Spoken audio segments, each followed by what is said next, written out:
All right, so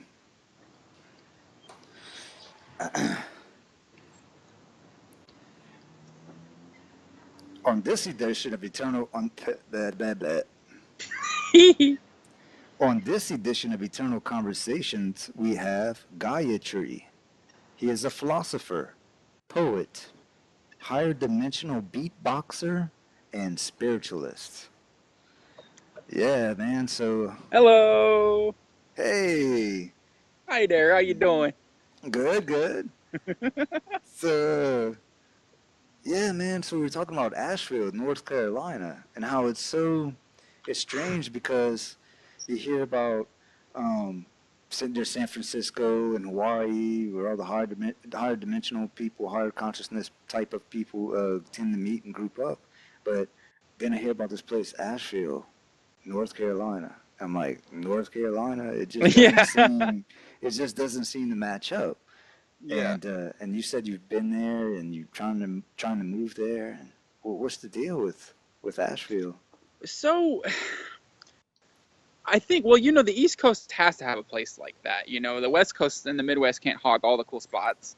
So Yeah, yeah. there's got to be that. But a lot of folks around there that are into the more New Age philosophies and consciousness say that it's a center on the grid of ley lines. Like it's a geomagnetic powerhouse, like Sedona, Arizona. It's just like real high energy there, and I can see that for sure in the type of people that it attracts. It really does really reminds me a lot of Puna, Hawaii. It's got a really hippie vibe. And there's also a lot of people playing music on the street and a lot of like microbreweries and stuff. It's also a very hipster city, but that's balanced with the like, really cool hippie tribe. And they have some amazing gatherings. We go to this gathering called Singing Alive. Have you ever heard of Singing Alive? No. So Singing Alive, it's a festival, but there's not any headlining bands or anything. It's a singing circle festival that it was based on ayahuasca ceremonies. So it came out of the desire to want to bring the ceremony mindset out into like a 4 day long gathering, family friendly.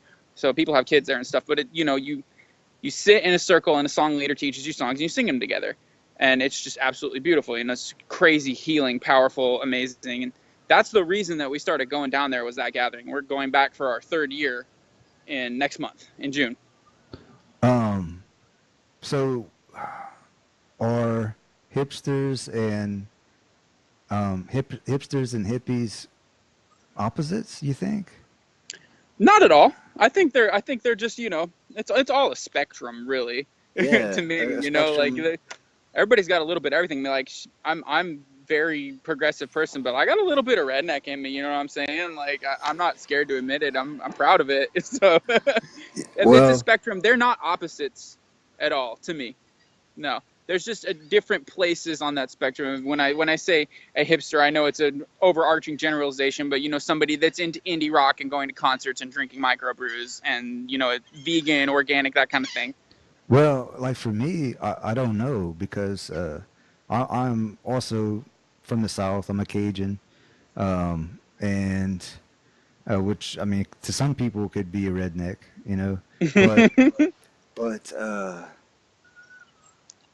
I haven't really met or seen really many hipsters in this area, and so I know about them, and I've been on the university scene for a while, so they're all around. And there are some in places like New Orleans and places like that are closer to Yeah, me, but I don't know. I guess I just never thought about it. So hipsters and hippies. Yeah, I guess they're on the same spectrum of light, like in the same field, yeah, they're but very tending different. towards more alternative, but I think that I don't know. These days, I think the hipster is a kind of a little more on the normal side than some of the hippie folks that I hang out with. Yeah, yeah, They're just, yeah, they're going out, they're getting drunk, which there's nothing wrong with getting drunk. I like to drink every once in a while, but it's just like the bar scene, the yeah. indie rock scene, Oh, instead of hey, let's go eat mushrooms and dance naked in a field kind of yeah, vibe. yeah, yeah. That's what I'm Woo! talking about. Can't hurt to have a little bit of both, though. Yeah, yeah. Alcohol and mushrooms kind of mix a little bit. Not Ooh. alcohol and acid or alcohol and any of the other psychedelics do not. But I've Yeah. seen to notice that mushrooms and alcohol are pretty good. Like in comparison to the rest. Um, but hipsters, I guess, seem to be to me more mental. They seem to be more intellectual, but not, but almost sometimes in a pseudo intellectual way. Is what I Yeah, mean. Like more yeah, like based on reason and logic, more mental. Whereas the hippies are like, no, man, it's all experiential. You know, all that yeah, yeah. mind, your mind just gets in the way.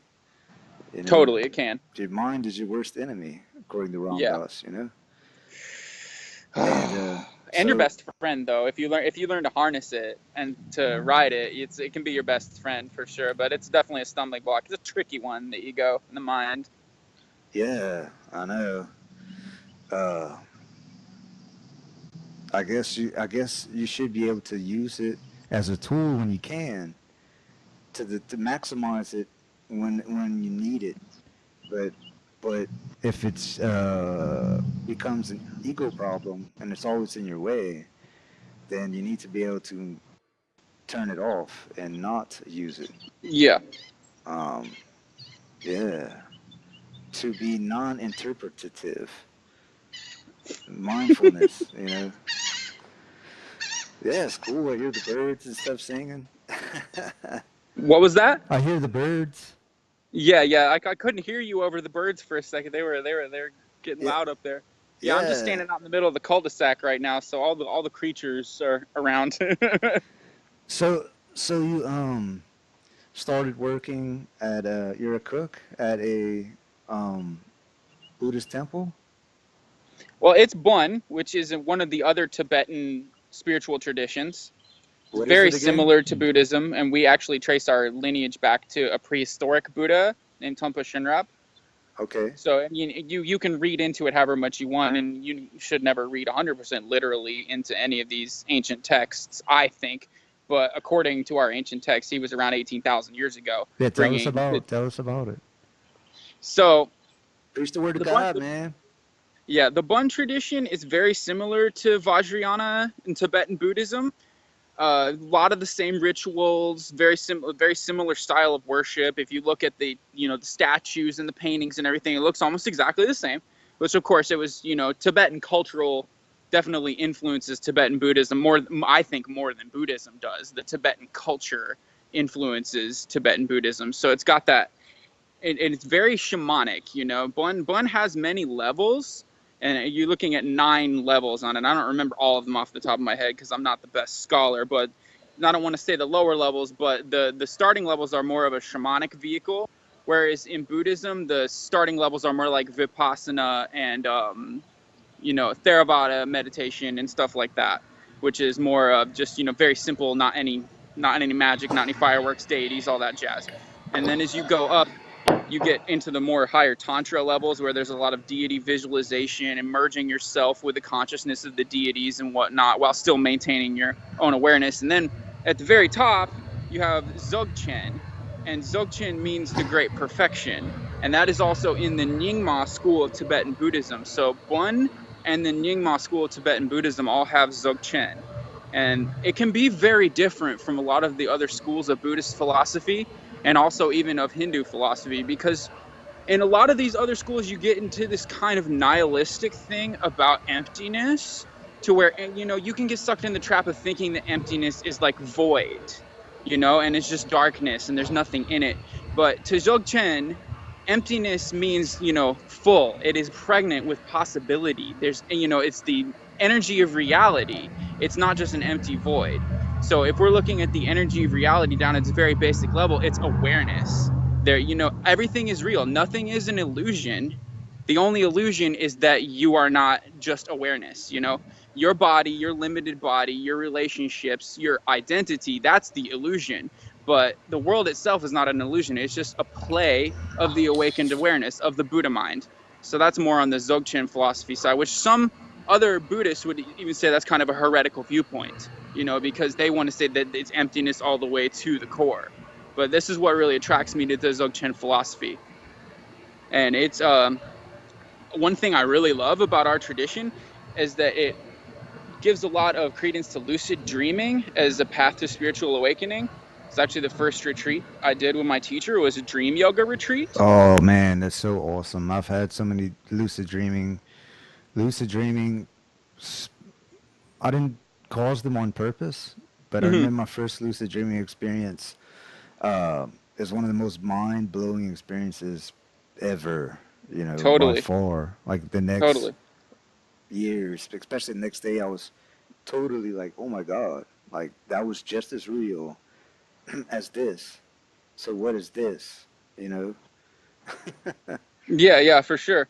That's a big part of the dream yoga practice is you walk around all day reminding yourself this is a dream.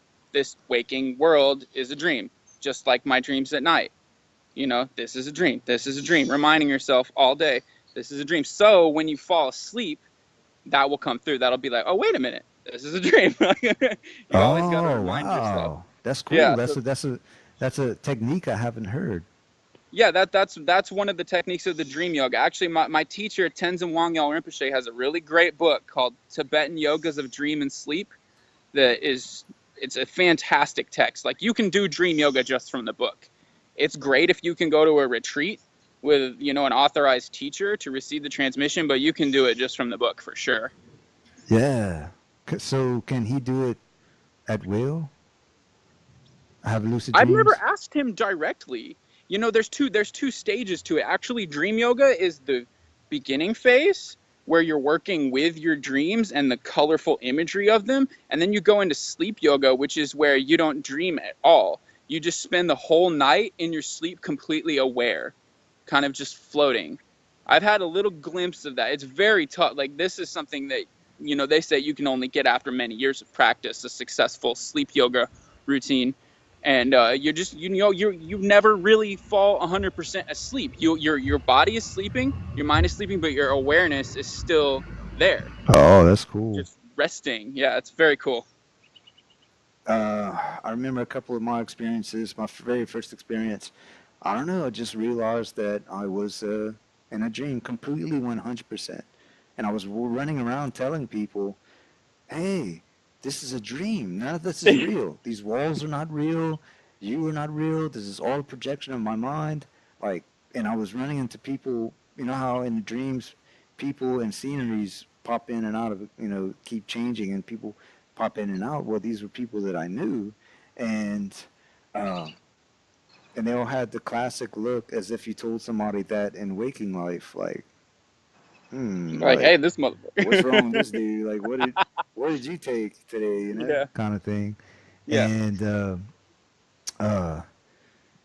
and so I kept changing different scenes, different scenarios.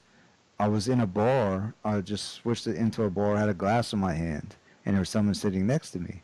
And I thought I could take this glass right now and smash this person in the head without consequence, sort of like GTA Vice City style or something. Yeah, But then I realized, no, I was just kind of thinking, philosophizing, thinking I can do anything I want without consequence, like in a video game.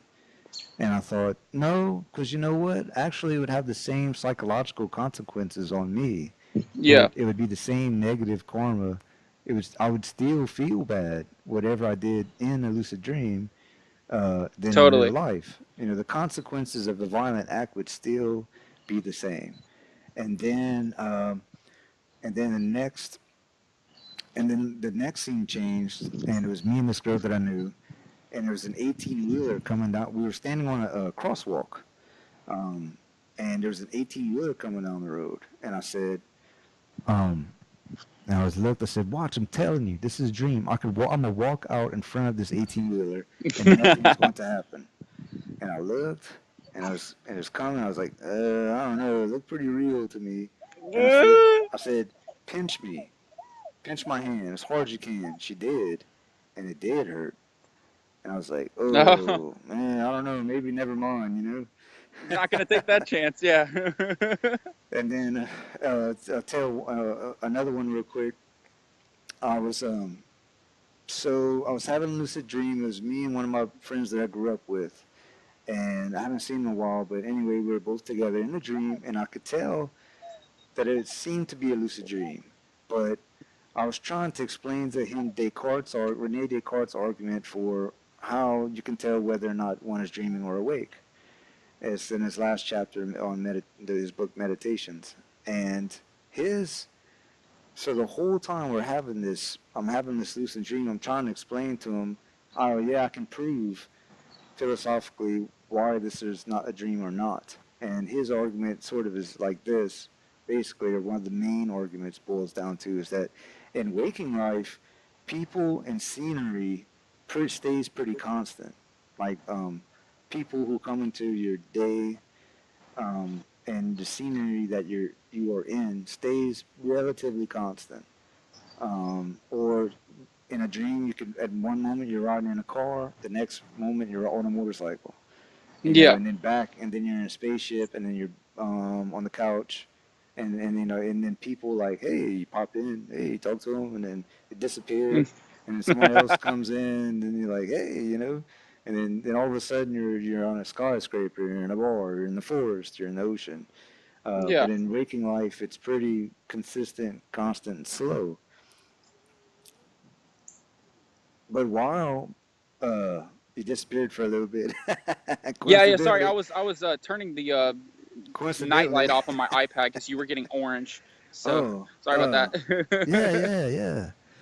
And I was explaining to him this, the reasoning, and like, oh yeah, well this isn't happening is what basically is what I'm telling him. But when I woke up, we really were changing scenery the whole time, but I couldn't catch it in the dream.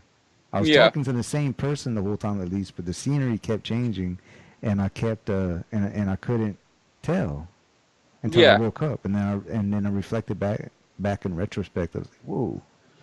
I said, well, what about that? Totally, man. That brings me to ask if you have you ever experienced sleep paralysis? Yes, yes. Oh, Once or not, like a couple of times, and it yeah. was horrifying. I Um, used to have it quite a bit, man. really? I used to have it like back in my younger days when I was doing a lot of ecstasy, man. I would have it like Yeah, yeah. probably like once every 2 or 3 weeks. Man, I wonder. I know, and back during those days for me too, it's probably the last time I had one. Yeah, There has to be a relation then. yeah. Uh, Although I had one that was just incredibly shamanic, and me and my girlfriend and her friend from New York City were camping in Hawaii, and we were up on the northwest coast of the Big Island, and we were at this little spot that was supposed to be King Kamehameha's like personal surf spot, and so I fell asleep and I didn't know it. I thought I was still awake, and I'm just like laying down on the ground up on the ridge, and there's the bay down below that was his surf spot, and I hear a dirt bike coming up the hill, and I'm like, oh shit! I was a little worried about Hawaiian guys coming and beating us up, you know, 'cause I was a little paranoid about that because I'd heard stories and whatnot. uh, So I was like, oh shit, what's going on? And the dirt bike pulls up, and a Hawaiian guy steps off, and he's wearing white pants and a white shirt and like a white do rag, and then he sits down and a big fire appears before him, and he sits down and starts like tending the fire, and he looks over at me and he's like, boy, I want you to know there's rules for staying here. And then he just disappeared, and I woke up and I realized that that was the spirit of King Kamehameha coming up on me, because I found out the next day that we were sleeping right next to the heiau, which is like the sacred spot where they would do rituals and stuff. So we were sleeping on the ground, just like totally not even knowing where we were, that we were on sacred land. And he came to me in sleep paralysis, and it was scary as fuck, dude. I was like, oh god, the spirits are gonna eat me, like. But I never had it like before that. It was just like the room morphing into like the Grim Reaper or something. Never like a spirit coming completely out of the scenery. You know, that was totally unique for me. maybe it was real. I'm pretty sure it was. You know, I've had a lot of experiences on heiaus. You know, we had this one time we were like hitchhiking around the island, me and my partner, and we were looking for a place to sleep, and we crossed over one of these little. We were in the bay in Kona, and we were in like a state park kind of area, and we thought we could, oh, here's a rope signifying don't go here. This is probably a good place to sleep, because nobody's gonna fuck with us. So we crossed the rope, and the second that we walked out onto the ledge where we were gonna set up our camp, we both got this like crushing feeling, like there was like demons watching us. And I looked over at her, and she looked over at me, and we were both like, oh my god, what the fuck's going on? So we ran out of there, and then the next morning we went down to like the park ranger station, and there was a map, and that was a hayout up there where we were, a sacred place. So we felt it. We felt we are not supposed to be here. We need to leave. So I've had a few things like that with those hayouts, man. They're crazy. Wow. The sleep paralysis, only one that I really remember, though I know I've had a few, but I only remember one mainly, was that I was laying in my bed and someone walked into the room and Yeah, like in the corner of my vision, and it was nighttime, sort of like you sleeping in bed at night, in your bed, and someone's not supposed to just walk into the room. yeah, And at the time, I wasn't married, didn't have kids or anything, so it was just me. So who would do that? yeah, And sort of like if someone broke into your house and walked in the room while you were sleeping and you woke up, and so I had that feeling, but I couldn't move or talk. I was trying to yeah, say, "Who are you?" But I couldn't. I couldn't move, and I couldn't. I was paralyzed. I couldn't yeah. move. I couldn't talk while this stranger walked into the room and was just standing there watching me, and it was terrifying. It's Like tough. it really truly was. The, You the know. the not being able to talk thing is the scariest for me. Like when I would have them next to my partner asleep, and I know she's there, and I'm trying to say, "Wake me up, please, wake me up." I'm freaking out, and all she would hear, she'd wake up, and she would hear me going, like my Oh. whole everything is frozen up. I'm trying. All she can hear is, and I'm just trying, "Wake me up! Oh my God, wake me up! I'm terrified! Like help!" Oh, Like so at least your vocal cords were moving a little bit. yeah, yeah. It's like when you see a puppy dreaming, and they're like they make little noises. You can Yeah. make little noises in your sleep, but you can't like fully vocalize for sure. It keeps saying internet connection problem. There's a problem with the internet connection between you two. We're trying to I'm going resolve over it. closer to the router then, man. Here we Yeah, go. it keeps on. I don't know if it's cutting out or not, but the video is staying Yeah. and everything. But at the same time, I don't know. All right. I'm over next to the house where there's the Wi-Fi. Let me find a good lighting spot. Here we go. How's that? Yeah, yeah, that's cool. Wherever you want Okay. to Yeah, get. I'm close to the router now. So I was standing out in the driveway, but here I am. Yeah, yeah. So, yeah, man, you have to tell me about. So I went to a funeral recently, and um, there was not a religion involved. The dude was he was a Harley man. He was a biker. Yeah. And he was wasn't anti-religion, but he also just didn't really think much or care too much about it. Yeah. It wasn't in his life at all. Anyway, so there was not a religious ceremony. I wrote the eulogy. I wore a Jimi Hendrix shirt, you know, a cap. I did the speech. There was no preacher, no nothing like that.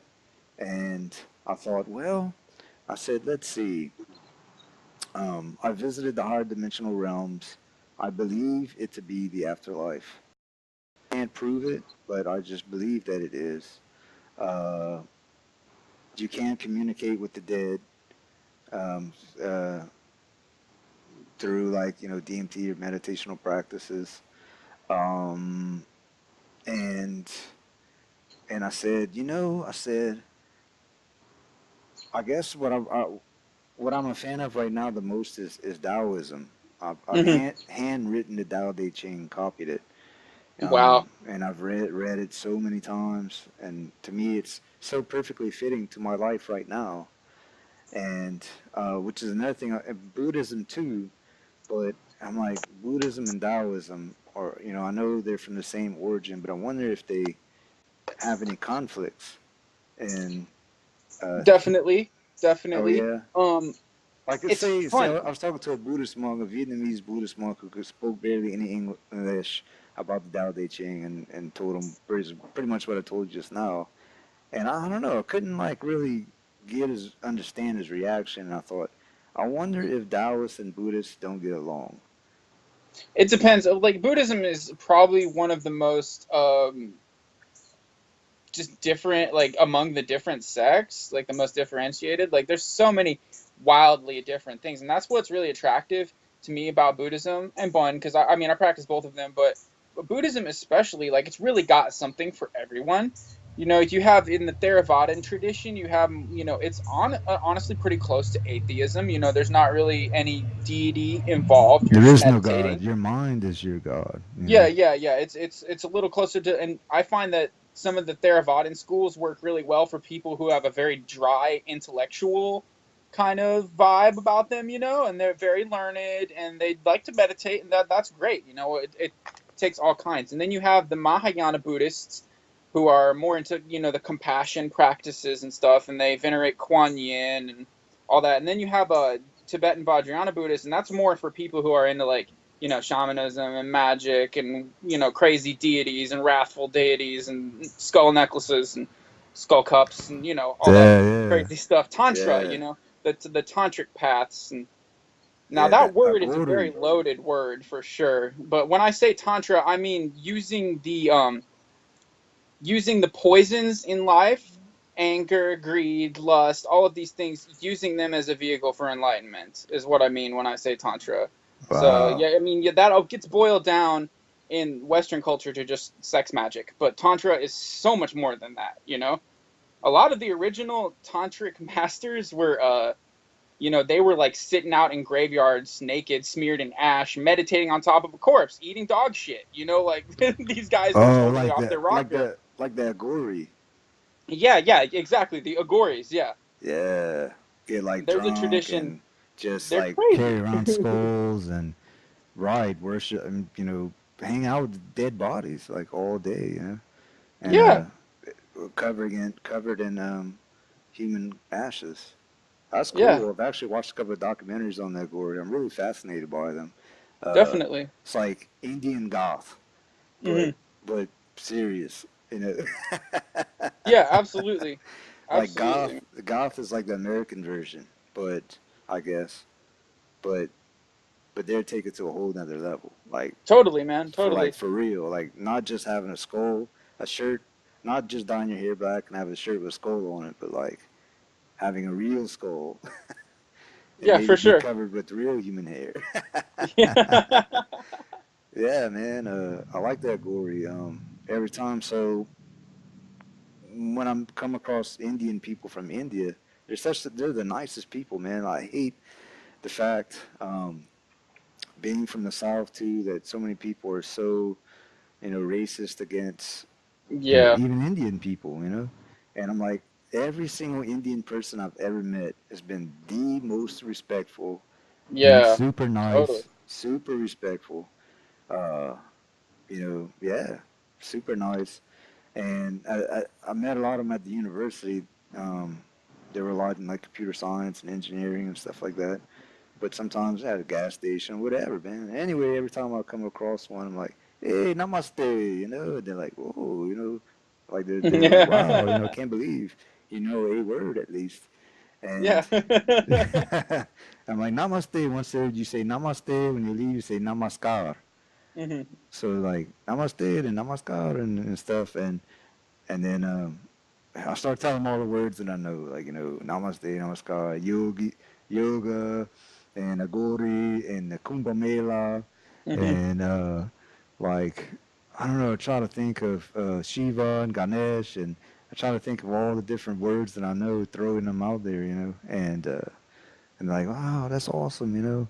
I tell them I need to learn more words, instead of just throwing out all these words that we know in the United States that Yeah. not everybody knows, but like Shiva and Ganesh, it's people like us, the meditators, the yoga type people.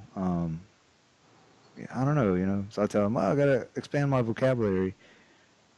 They tried to teach me some, but I must admit though, Hindi seemed pretty hard, Oh yeah, totally. It Very seemed like, complex language. yeah, it seemed pretty hard. It's like, whoa, uh, you know, uh, so yeah, so they're the nicest people, and I throw out always, well, yeah, so whenever I say they're gory, like they're Hmm. gory, I want to be in a gory, I tell them, and they're like, and then the whole tone just changes. Yeah. They're like, they go from Shiva Ganesh. and I tell them I want to be in a gori and go to the Kumbh Mela, or tell them I want to be in a gori. They just like it just like wipes the smile off their face. Well, I mean, the Agoris are a pretty extreme sect. There's a lot of people that do a lot of Buddhist and Hindu tantra and do similar things that aren't as out there as the Agoris. So I can understand why they would say that. Agoris do some really crazy shit. Like I've heard that they do like human sacrifice and stuff Yeah, sometimes, and like eat corpses and like really intense stuff like that. yeah, cannibals, right, right. Yeah, yeah, yeah, yeah. You can So it's on yeah, YouTube. There's a couple of really good documentaries on that gori. One is an old one too. It's really good. It's like a British something. It's like an hour long on the gori. Shows like the whole meditational processes. Like at nighttime, follows them around. Like this guy who is apprenticing to become an agori and the whole like what he has to go through. It's awesome. It's really awesome. yeah, So drinking my water out of my yeah. It's all good. out of my potion bottle. Yes, I. But Well, to answer your question about the Tao, I think that in out of all the Buddhist lineages, Zen and Chan, which Chan is just the Chinese word for Zen, those two are definitely the most connected to the Tao because Zen when it originated in China, it was growing up alongside the Tao, so they inform each other a lot. They're I think those are probably the most similar. I haven't had a chance to live and at a Zen center yet.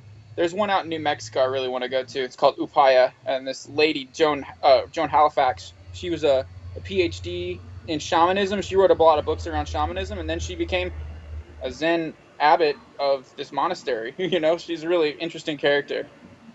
I want to yeah, go out there at some point, but it's very connected to the Tao. It has a shamanic element too. A lot of the Asian traditions do. yeah. So I mean, if you went to the Buddhist monastery, the Vietnamese Buddhist temple that I go, they call it temple that I go to in a nearby city close to New Orleans.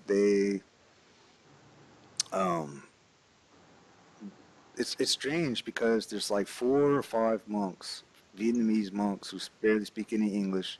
One does English and Vietnamese. Like 50 white people. Yeah. Some of the, it's like, whoa, the first time I went, there's all this Buddhist stuff and there's all these white people and there's only like 4 monks. Well, I just came across another temple, Vietnamese temple, accidentally in the middle of nowhere, and they were like strict Vietnamese, like no English, Yeah. And I was trying to explain, hey, I want to come here, I want to come visit, when do y'all can I come and when do y'all meet? And he was, he kind of told me, and I do plan on going back, but it is going to be very different. Yeah, for sure. I'm gonna have to look like I'm not. I always feel bad. Like there's a different Laotian temple close to here, but and I really wanted to go, but I didn't want to be. I didn't want to. I want to go with somebody else who has already gone to a Buddhist temple first somewhere Yeah. else, because the Laotian temple it's surrounded by Laotian neighborhoods, and Uh-huh. so I don't know, man. I just didn't want to feel like I was somehow encroaching upon their privacy or something Yes. like that. Yeah. I get you. It's totally not true, but I just didn't want. I just didn't want to feel that way. And I know I and going to the Vietnamese place where I'm sure I could find somebody there who spoke English, but uh, um, I don't know if I, I am going to go. But I'll tread carefully and like say, hey, I'm here, you know, because I'm just going to meditate with them basically, Yeah. and show that I'm there for goodwill. Um, but if I brought up Taoism, you know, that's why I was asking about it. Like, man, what if I bring up Taoism? Most of those Southeast Asian temples like that, Vietnam, Malaysia, it's going to be Theravada.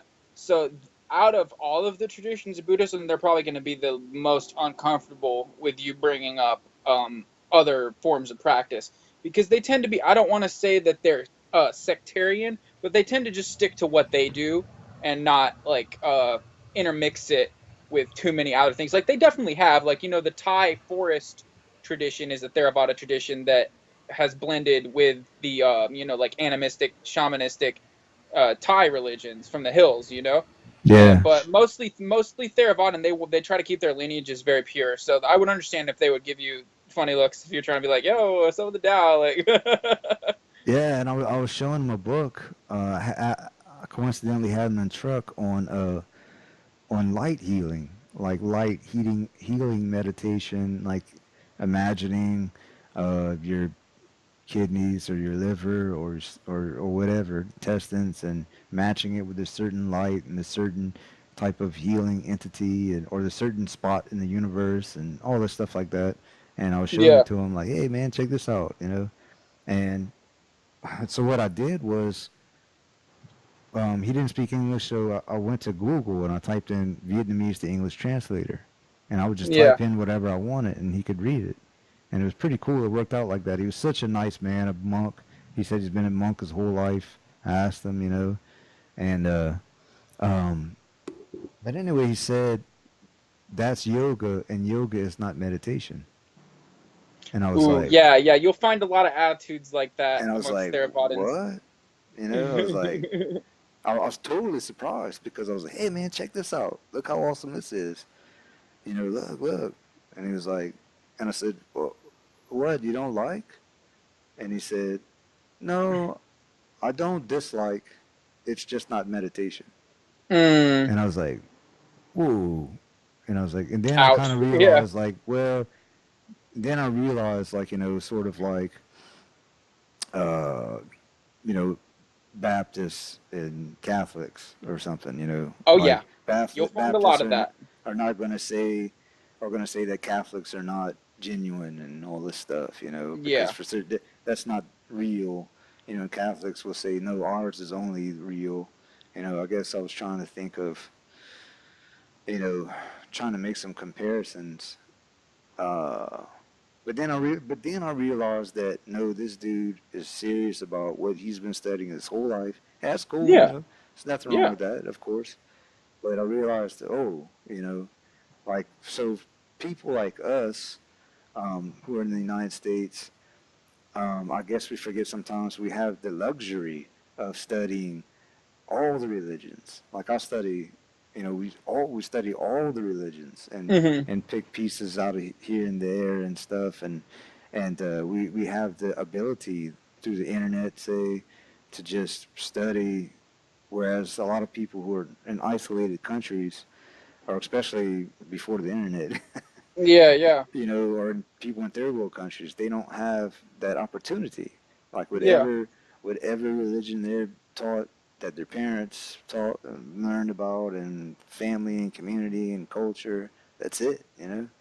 But we have in this day and age, you know, especially those of us who are connected to the internet, we have that ability to, you know, just yeah, man, study all of them and all of the Yeah. music and all of the culture. And so, if someone came to you and said, "Hey, man, there's some cool, hey, man, check this cool religion out," you wouldn't be like, "Oh, well," you know, you'd probably say, "Oh, well, let me see what it's about," kind of thing. Yeah. I'm to the point where I've been collecting initiations and empowerments and stuff for many years now, you know, and I'm to the point where I don't really want to dilute my focus anymore. Like I've found things that work for me, and like I love reading other traditions and I love absorbing their knowledge. But at this point, I'm like, man, I have so many practices that I've received and transmissions, empowerments that like I just need to focus on these for a couple of years, then we can start looking at the other stuff. But Yeah, yeah, I know what you mean. Like, I have meditational practices that work for me, and I know yeah, there's an infinite amount of them, but it just works for me, you know. yeah, yeah, for sure. And I just, I guess, um, bliss breathing. I'm trying to look at the name of it. There's a little chart, you know, pineal gland bliss breathing, and you know, sort of in bringing in cosmic energy, uh, and through the crown, through the third eye and throat. to the heart and blowing out negative energy, like bringing in cosmic positive energy and blowing out all negativity and all blockages and of all sorts. And sometimes I just do it, just walk by myself in the field somewhere, and hey, man, it works for me. Or mindfulness, just being non-interpretative. That word always catches me. Non-interpretative. Yeah, it's a toughie. Yeah, yeah, yeah.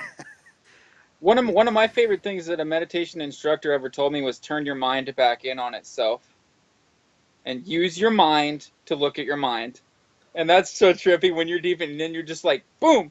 It's also something you do when you're getting relaxed in your meditation state and you're starting to maybe kind of drift off a little bit. It's like a sharpness. And you're like, right now, turn your mind back in on itself. What is your mind doing? Like, and that Yeah. always trips me out when I do that. It's like, wow, I feel like I'm like twisting taffy in my brain trying to look at itself. It's tough, but That's you can what definitely philosophy reach it. does and about Yeah, is yeah, for does sure. and is about pretty much like Yeah. thinking of thought, you know, Hmm. and it's like ooh, or and you can do that a lot. Uh, I'll edit this part out. Go pee again real fast and Okay.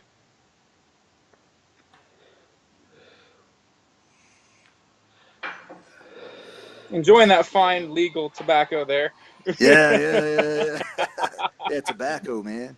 Yeah, I'll be right that's back. awesome. That's great.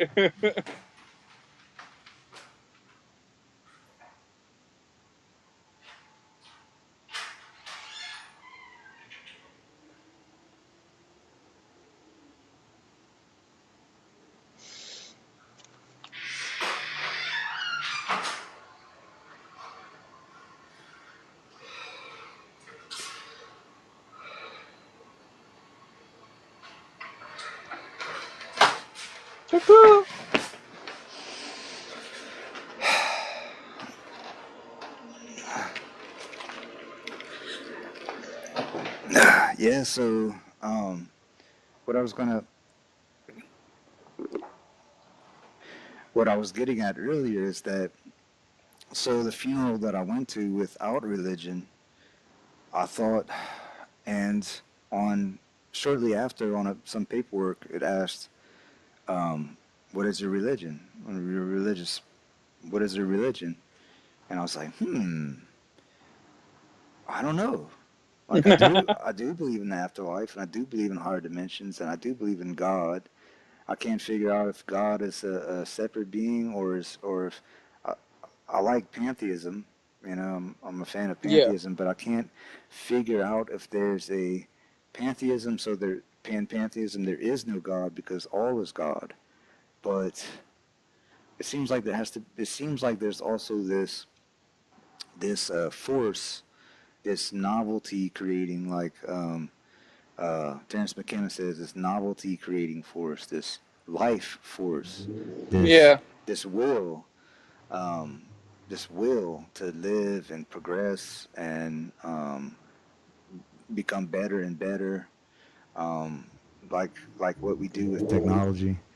Um, but um, so I don't know, and that's something I would like to talk about too, because during that funeral and with that absence of religion, uh, I was like, who I would like to have, who I would like to be a priest. Well, first I was thinking, man, I better find some Taoist priest to come, or a Taoist priest to come and talk at my funeral. I guess because that'd be the closest that I am for now, and anybody can die at any time. Hmm. And I was like, whoa, I don't know, there are none around here. And I was like, the one dude I would really like to be my priest at my funeral, Alex Gray. Oh yeah. And I was like, does he do funerals? I don't know, man. I doubt that. I doubt it, because he would have so many requests. Yeah, yeah, for sure. So you've been to Cosm. Hmm. Tell me about that. Well, we've been twice, and it was for the full moon gatherings. And the first one we went to, so they have the same thing for both of them in that they start off with a full moon ceremony, which is also kind of like a talent show. So they do like a full moon ceremony, and Alex will tell a story, and then his wife Allison tells a story, and then they have people come up to play music. And we played music the second time that we were there. And then after the little ceremony part is done, you go off into the dining room, which they've transformed into a dance hall, and they have DJs and stuff and dancing. And of course, there's his art is all around. It's in this big old Victorian house. It's really dope, and just there's art everywhere by famous artists. On the grounds too, they have like a labyrinth and a really cool like pagoda that's made out of like psychedelic metal and stuff. It's just really great there. And the thing that I love about Alex is he's kind of a Vajrayana Buddhist too. That's like one of his main philosophies, and you can see he actually drew one of his most recent paintings was Guru Rinpoche, who's Padmasambhava. He's like the shamanic elder of Vajrayana Tibetan Buddhism, and he came to Tibet and subdued all of the local demons and like made them protectors of the Dharma. So Padmasambhava, I love the image of him because he's just like amazing. He comes in and he instead of killing the demons, he's like, no, you're going to be my servant. And so that's Alex's most recent picture, and his presence is amazing. Like he's got this geekiness to him. Alex does like. It's really endearing, he kind of talks like this. Yeah, He yeah. kind of has this. Yeah, right. And he's kind of like Mr. Burns or something a little bit. yeah. He's got this real know what you mean. geekiness to him. But he has maybe a real not Mr. Burns. Never mind. Yeah, so one of those, I forget what Simpsons character I'm thinking that has that kind of nasally voice like that. I don't think it's Mr. Burns though, but no, he's definitely not Burnsian to me. I mean, he's got a really gentle spirit. You can see it in his eyes, and like I kind of feel like he doesn't understand what to do with like how successful he is, but he's just kind of like riding with it, like cool, I'm doing this thing, and they're building man. a big church up there right now. Religion. Yeah, like, you've heard about that? Yeah, the Entheon. Yeah, it's pretty cool. I wonder how close they are to completing it. Last time we were up there was January of last year, and they had like all the walls up and stuff. Wow. So I'm glad they're making progress for sure. That's like the dopest building ever. Yeah, it's gonna be really cool. Wow. Like when it's finished. Yeah. And so I've signed on to Cosm. I have the journal. Yep. Yeah, the journal, and oh, I love that piece. Wow. Yeah. Oh, that's so cool. All right. Eek. I'm just showing people. I don't know if you have this one or seen it. I don't have the paper. I just download them whenever they release them for ebooks. Oh, that's sick. Wow. And oh yeah. I love Allison's work, dude. Like Alex is awesome, and I really love Allison's work too. Yeah, I know. I know. Her work is super cool, dude. Both of them for sure. So it's so strange. Like Alex Gray's work captures the mystical experience, the higher dimensional dimethyltryptamine experience. Like, I'm not saying that that's not what people are going to see every time, but just the look of it, the energy of it, yeah. Right. And Sprongel, to me, captures the experience musically. Yeah, totally. Very, very close. But I don't know. So Cosm, I signed on to their newsletter, and I get it every month. Full Moon Gathering. So is that what you? I didn't hear a single word that you said because there was a helicopter flying overhead, dude. I'm sorry. I didn't want to interrupt you. So the Full Moon Gathering. Yeah. Is that what y'all went to? Yes, sir. Yeah, man. We've been twice. That's super awesome. Yeah, it was very fun. Yeah. The second time they did it, they didn't have DJs. They actually had just had everybody go into the dining room and sit down at tables and like draw and chat and hang out, and that was actually really dope. I liked that probably more than the DJs, because it was more just like connecting with people and talking and chilling. And I like DJs and stuff. I like hanging out with people too. Yeah. Yeah. So you are the first that I know of higher dimensional beatboxer. So yeah, so man, like I don't know, like hip hop type beatbox, it's just very unusual, a very unusual mix. Maybe you want to tell us about that and how you got started with that and what do you do with that channel and stuff. Well, I've always kind of been into hip hop, you know. I listened to a lot of 3 6 Mafia and stuff when I was in high school. I like Yeah, that yeah, that dirty South shit, you know what I'm yeah. saying? Like I was Eight really Ball into and that. MJG. Yeah, yeah. Oh yeah, oh yeah, yeah. I mean, I like Little White too, but and Yeah, I've always really been into that kind of vibe, you know, but yeah. not the darkness of the lyrics, you know, like and back in like 2009, I started getting into instrumental hip hop as well. Like new, have you ever heard of Nujabes? No. He's really good. He's Japanese. He died in like 2008 or something, but he made like really great jazzy instrumental hip hop, and that also really opened my mind to the like power of that like slow beat. Yeah. I've grown to prefer it. You know, I really like that slow beat. I make some crazy fast beats sometimes, but it always goes back to that like kind of like groovy core.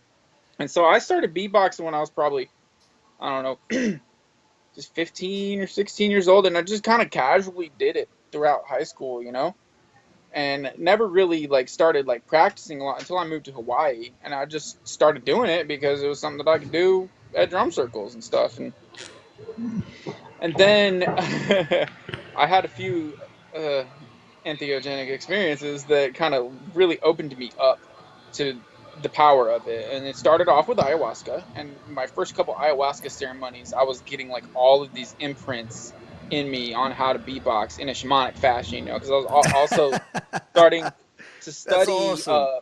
yeah, so I'm a student of Reiki. You know, I have a Reiki certification, and I've gotten the attunement and stuff, and I'm also Cool. received from my Reiki teacher some classes on shamanic healing and stuff. And I need to learn more for sure, but I'm trying to learn how to imprint the beatboxing with sound healing. So when you listen to it, it doesn't just make you dance, but it's also like healing you internally. You know, like healing ancestral lineages and all that jazz. You know, and the really powerful experience that I had. Okay, this this story is intense. So I overdosed on SAS MDA when I was in Hawaii. Yeah. I was hanging out with some friends.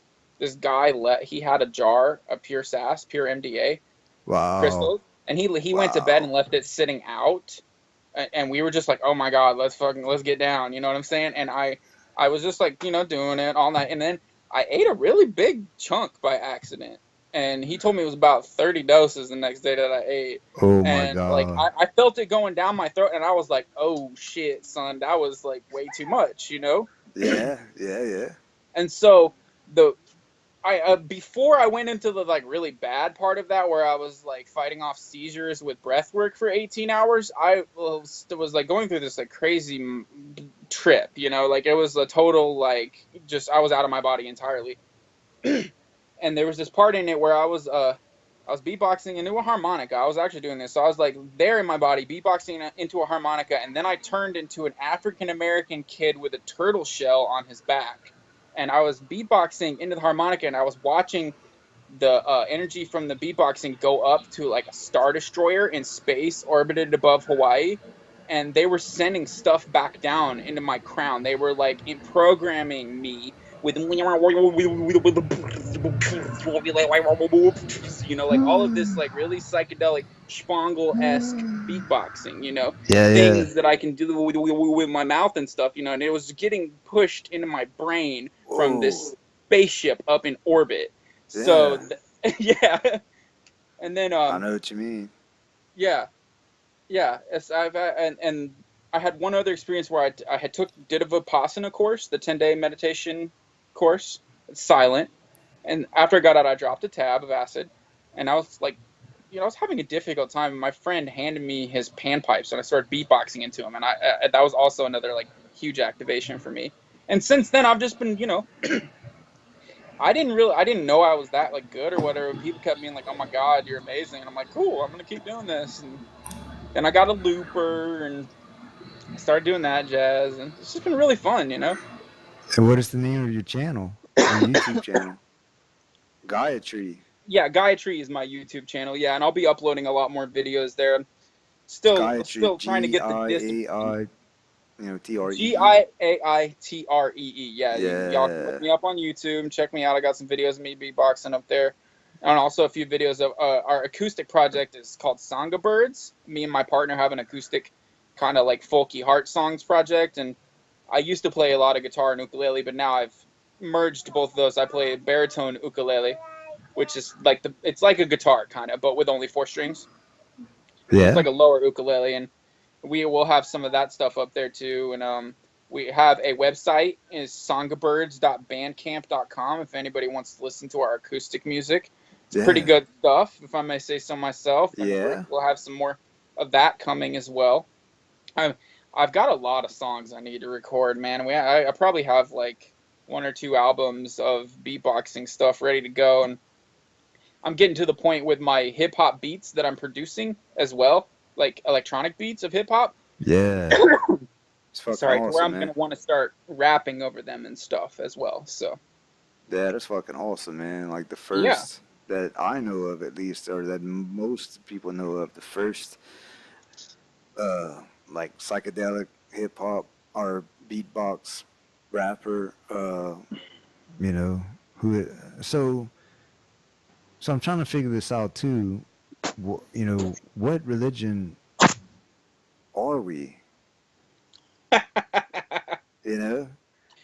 I I would say that I like to claim Dzogchen as my religion, because I feel like the Dzogchen philosophy really it can go beyond religion. You don't need to practice a religion to practice Dzogchen. Same things with a lot of aspects of Buddhism. Like you don't need a religion to meditate.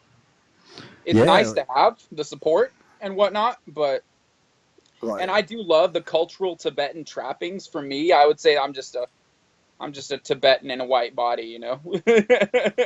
yeah, yeah.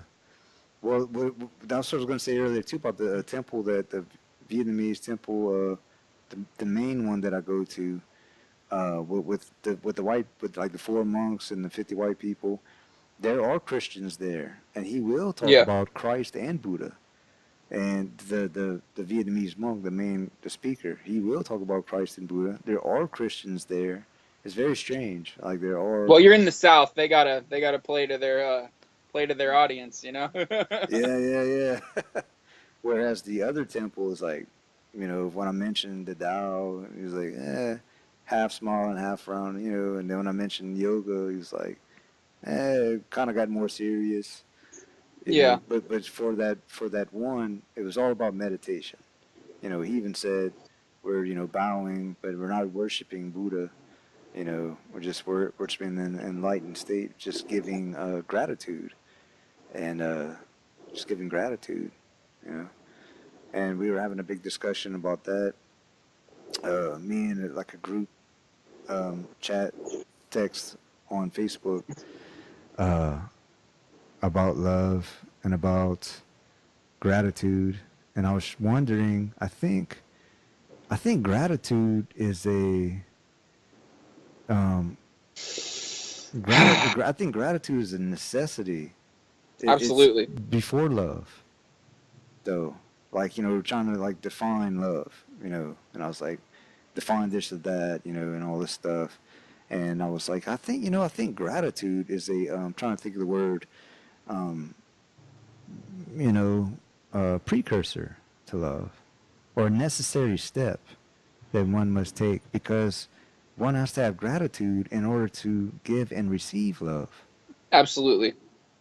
So it's like it's not all just about love, but it is, but you have to have these maybe couple of necessary steps first, or maybe even just gratitude for sure. I can see that. To me, right now, big thing I'm working on is generosity. Like that's probably one of the deepest things because we get so attached to our stuff and to our Yeah, money and to what we think is ours when it's none of it is really ours. So that's my big thing right now, and I think gratitude really plays into that too because you got to be thankful for everything that you have, but especially thankful enough to just give it away. gratitude would be like the simple, most basic step. Like if I Yeah. were to write my own set of 10 commandments, the first commandment would be gratitude. But gratitude would be like the most basic, and then love. But generosity, that's advanced, man. Yeah, for sure. That's like the one of the last steps. Generosity. You have to be grateful, and then you have to have love, and then you have to have compassion, and you know patience and simplicity, and then generosity. Well, Generosity, that's like the most mature, advanced level. I would think. So that's awesome that you've got to that state, not to that level. it's not me, man. It's my teachers.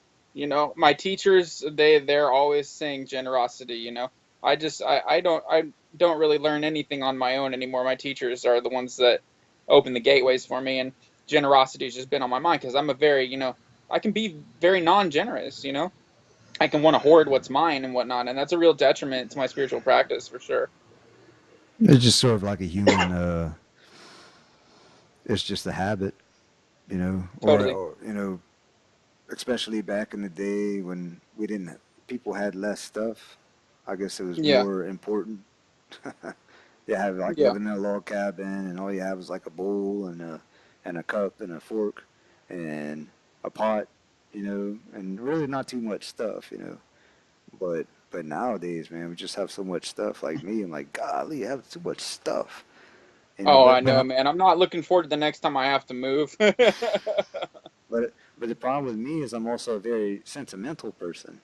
So like I have so much clothes, and I have so much clothes, but they're clothes from different phases of my life, and I don't know. I just don't want to get rid of them, because if I do that, then I'm sort of getting rid of a certain phase of Yeah. myself.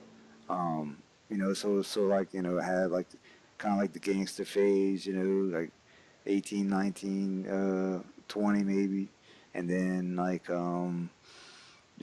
different phases. I used to dress up and go to the clubs and stuff like that, like with slacks and like a nice shirt, like clothes you'd buy at the mall for a few years, Yeah. and then kind of thing, and like and then I don't know, just different phases. A country phase, with like camouflage shirt and stuff, and all of that, and uh, but it's really just I don't know if it's really phases or just different alter egos. Nietzsche says there is no self, but there's a multiplicity of selves. Hmm. So I always thought that was so radical. There is no self. There's a multiplicity of selves. Absolutely. It's like all of those are us, and to identify with only one single self, um, to me, it's just inaccurate. For me, I'm just thinking of all this stuff while I'm talking. Yeah, totally, man. Uh, um, so man, I can't believe you got to meet Alex Gray.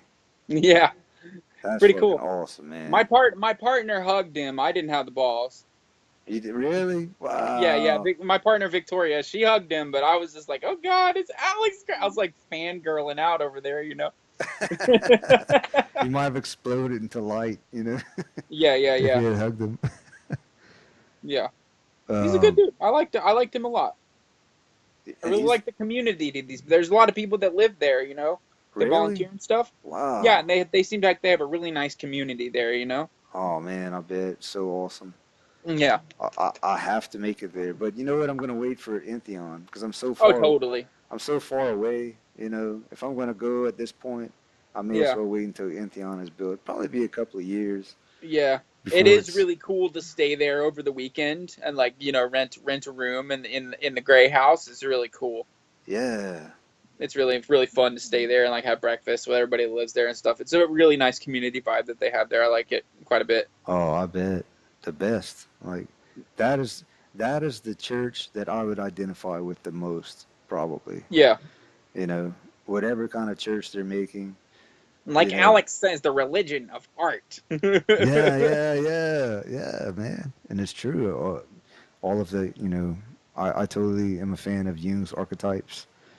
And Mhm. so for all of art to be archetypal, then that gets to the unconscious mind, and the unconscious mind is is wiser than us, and the unconscious mind is where God can be found because it is a vast collection of information from birth, or maybe even before birth until death. And so our conscious mind is so narrow and focused on surviving and just that's a car, watch out. That's a snake, watch out. Yeah. Navigating hallways and stuff like that. But the unconscious mind is where it's really at. The unconscious mind is the warehouse of archetypes, and so um, but the thing is though, like Alex Gray's art is beyond archetypes. Yeah. Almost. You think so? I don't know, man. I think so. Like I think it's beyond archetypes. Yeah. Totally, man. It's like a light energy realm. I think it's the same when we talk about like the okay. So the Dharmakaya is like emptiness, spaciousness, naked awareness, and the Nirmanakaya is like physical manifestation. And in this, these are in all of the most of the Buddhist traditions. And then in the middle, you have the Sambhogakaya, which is the realm of action, the realm of light. So I feel like that's where Alex's paintings are coming from. Is like this. It's not physical, and it's not completely all the way 100% spiritual to the point where there's no form or energy there. It is in that middle place where there's still all of this activity and color and energy flying around, and it's a really amazing place to be. I Yeah, really appreciate his perspective on that. yeah. Um. So what else is going on, man? Well, I just had a baby. Well, I didn't have the baby. My partner did. She's about 8 months old now, so we're just dealing with the whole new parents thing, which is Oh, it's cool. I like it. yeah, She does a yeah, lot more work than I do. I mean, I'm the one that's making the money right now, but still, she's working 24/7, yeah. I know what you mean. It, and it it's just Before I had kids, I thought I know it's going to take a lot of my time, and I know it's going to be a lot of work, but I still had no idea like the amount of responsibility and the amount of uh, time. Uh, yeah. like you know, I guess I was probably always a pretty selfish person, and I'm still a selfish person Me too. trying to like break out of that. To me, Yeah. that's selfishness is the probably the Earth's greatest disease, um, Way to and go. I'm trying to break out of that. And having kids definitely helps, Hmm. but it's hard, man. It gets rougher too as they get older, like 9 and stuff. And I mean, it's already like now that she started crawling and like standing up a little bit, we're like, oh crap, she's gonna be like tearing around the house, throwing shit all over the place, and it's just like, oh man, we got our work cut out for us. But it's such a joy too, it's beautiful. I mean, it Yeah, really is beautiful. Like looking into a child's eyes is really it's like a reassurance of God, yeah, of creators creating. continuity. Yeah, It's like this child was born from miraculously. Like this child was born out of nothing. You know, if you boil it down, yeah, I know sperm and egg and all that, but still, when those two meet, it's like this whole human being life form comes into existence with consciousness. That it's almost like the Big Bang, yeah. occurring, a miniature Big Bang, and then there's this person, and uh, a lot of times when I talk about kids, I sound so negative, and I realize Hmm. that after the fact. I guess because I'm trying to keep it real. Like I don't want Yeah. people to think that it's just a little baby doll, and you could just dress them, and whenever they're ready to go to sleep, you're ready. All right, I'm ready to go to bed now. Just flip the off button. No, no, no. No way. I mean, I'm already seeing that. I'm already seeing that at 8 months. That it's her world. We do our lives when we can. When she's asleep, when she's relaxed, then we do our thing. Other times it's her. You know what I'm Yeah, saying? yeah, yeah. That's So great. yeah, so for a selfish person, it's hard, Great training. Great bodhisattva training for me for sure. Yeah, yeah, right, right. um, I know. So, Hey, can you pass that water to me, bro? yeah. Thank you. You need to get some water? I can wait. I'm fine. Okay. I'm recycling my saliva. Yeah, well, I could just edit it out. It's cool. No, you're all good, dude. All right. If I really need to, I will. Okay. So, what is the meaning of life? Oh. The meaning of life, to me, is to prepare yourself for your next journey. This is a temporary life. This is a stopover point, and we've all lived countless lives. So the meaning of life is really just preparing for what's in between the lives, which to me is the bardo, the Tibetan realm of the dead. And Yeah. so I'm trying. Well, I mean, I fall short a lot. I don't practice as much as I wish I did, for sure. But I am getting myself ready to have a peaceful death. And to me, besides spreading love and light throughout the world, that's the meaning of life. To me, is to be ready to transition. Yeah. I don't want to be morbid, but that's when it all boils down to it. Like any of us, we could go any second. I A know. plane could crash into the house right now, and I'm dead. Yeah.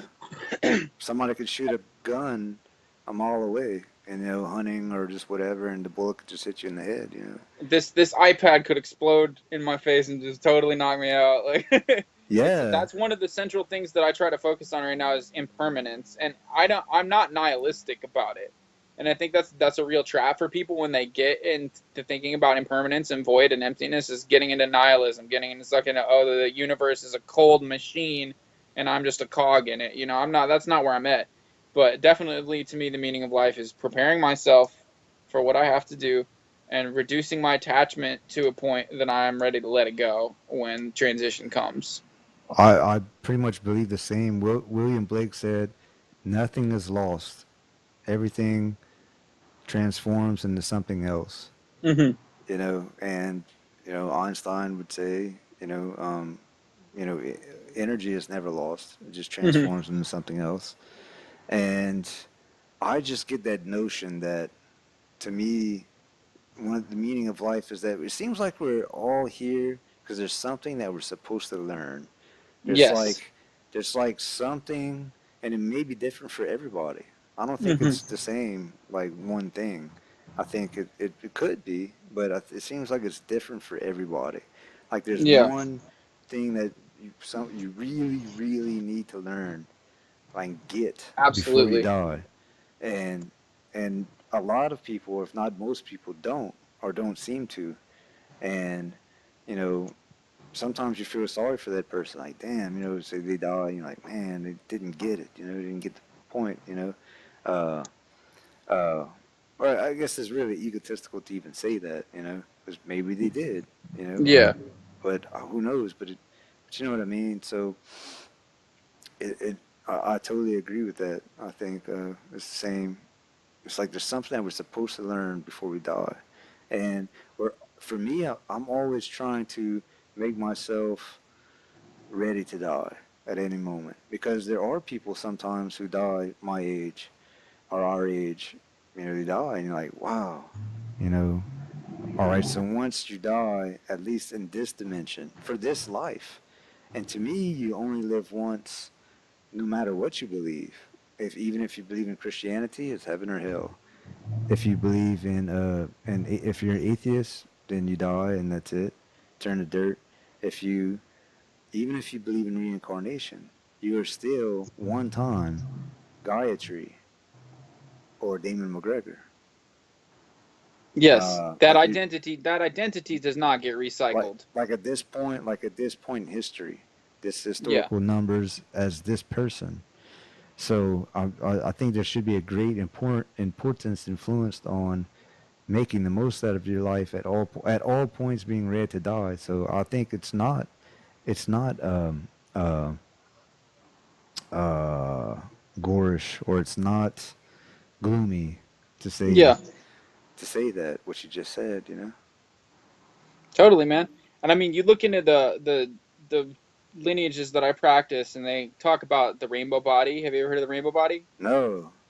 So the rainbow body is when a practitioner is so advanced that they choose their moment of death and they dissolve their body back into the elements from which it came. So you know when a master is ready to go, there's many stories about it. You can look up rainbow body. There's lots of stories of this, and the master will say, "Okay, it's time," and they will sew them up in a tent and leave them for a predetermined amount of time. When they come back, the master will be completely disappeared, and only their hair and fingernails are there Wow. because they've dissolved their body. They've through their meditation, they've dissolved their body back into the elements: the earth, air, water, fire, and space.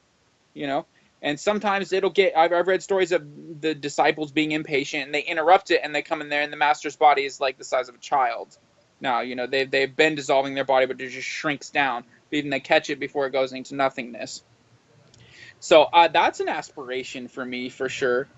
And the other Yeah. big aspiration in my life is having just building my compassion for people. You know, it's so crucial to have compassion for even the fucking neo Nazis and all those crazy fuckers. We need to have compassion for them too, because I do believe in reincarnation, and every single person on this earth has been my mother at some point in a past life. So I need to look at every sentient being on this planet like they have been my mother and they have nurtured me and cared for me and loved me. No matter how much their current incarnation may seem to be a negative one, they still have that intrinsic Buddhahood inside of them. So I'm trying to develop that compassion. And that's also another meaning of life for me, is realizing everybody's inherent Buddhahood and not holding them to their habits and their patterns and their screw ups, you know?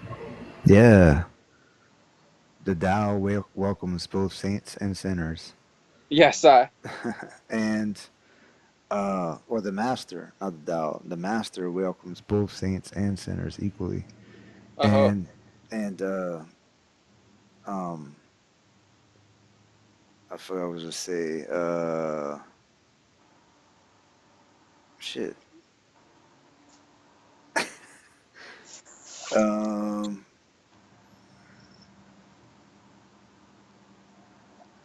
I'll just edit this part out, I guess.